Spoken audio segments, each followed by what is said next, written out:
ఏవండోయ్, ఆషాఢ మాసం వచ్చిందంటే ఆడవాళ్ళ అరిచేతుల్లో గోరింటాకు పూస్తుందండి.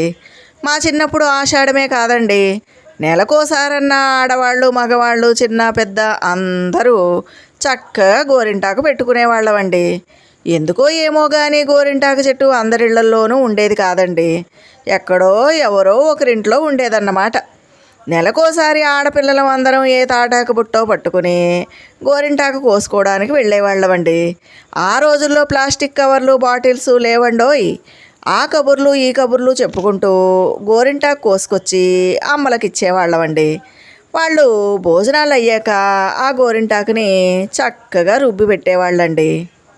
గోరింటాకు రుబ్బడం అంటే ఆషామాషీ కాదండోయ్, అదొక పెద్ద ప్రహసనం. మరి ఈ రోజుల్లో లాగా మిక్సీలు గ్రైండర్లో రుబ్బేవాళ్ళు కాదండి, రుబ్బు రోట్లో వేసి మరీ రుబ్బేవాళ్ళండి.